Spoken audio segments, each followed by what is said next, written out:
Push was released last year and is Ableton's first control surface to come out. With a few other similar controllers on the market already, I was interested to see what unique features were present on this one. The main bonus with this surface, other than really good integration with Live of course, is the sheer number of pads. With 64 in total, Push definitely takes the lead in this department, meaning each of its controller modes has a serious amount of real estate at its disposal. The pads function in 2, or really 3, main modes. The first one is Session mode, where the pads become Live's session view grid. And there's a lot of room to maneuver here. So unlike on other controllers I've used, where you're often scrolling in all directions to find the clips you want, with Push, at any one time you've got 8 slots on 8 tracks to play with.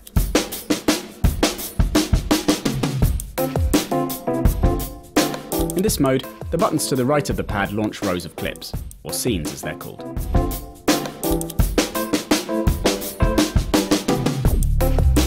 And the buttons above can be used to stop clips on a track,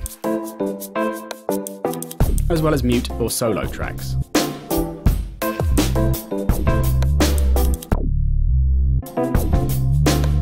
So the entire upper section is also multifunction, with the 2 rows of buttons and 8 encoders above and below the large display changing according to the button activated to the right. For example, if I hit volume, then I can change the levels of the 8 focused tracks.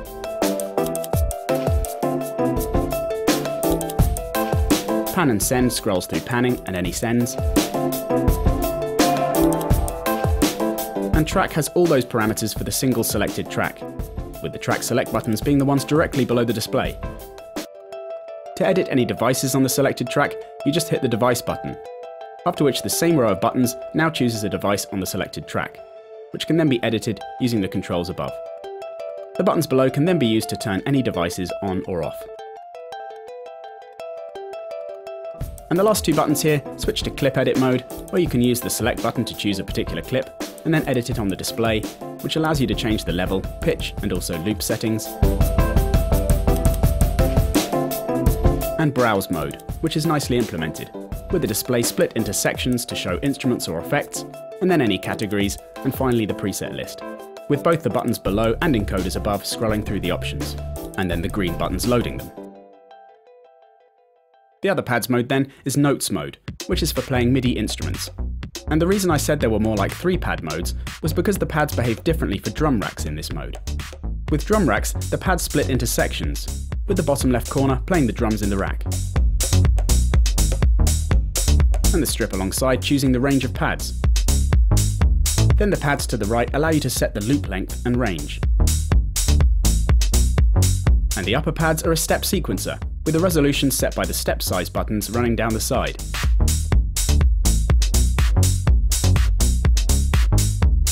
Any steps can also be edited easily on the screen, to change their volume, length, and so on.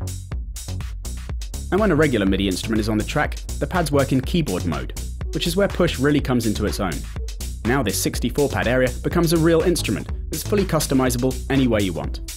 The pads can be set to any scale to make sure you're in tune with other parts in your track, which then makes it easy to create melodies and lead parts, as well as arpeggiated runs,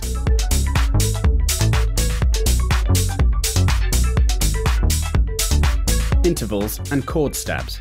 So it's a bit like the benefits you get with Live's MIDI effects, only on a giant surface that's ideal for performing with.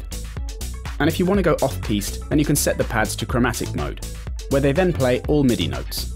But the ones outside of the key of your song are now dark, so you still know which notes are in the correct scale. So I've been getting properly into using Push, and I'm pleased to say that it's finally taking me away from the mouse when using Live in the studio, which is having definite benefits and making the process more fun for sure. Plus, the Notes pad mode has opened up new methods for creating musical parts, which I'm really enjoying. Keep checking in on our sites and social networks over the coming months for more free tutorials and courses made by myself and other Producertech tutors.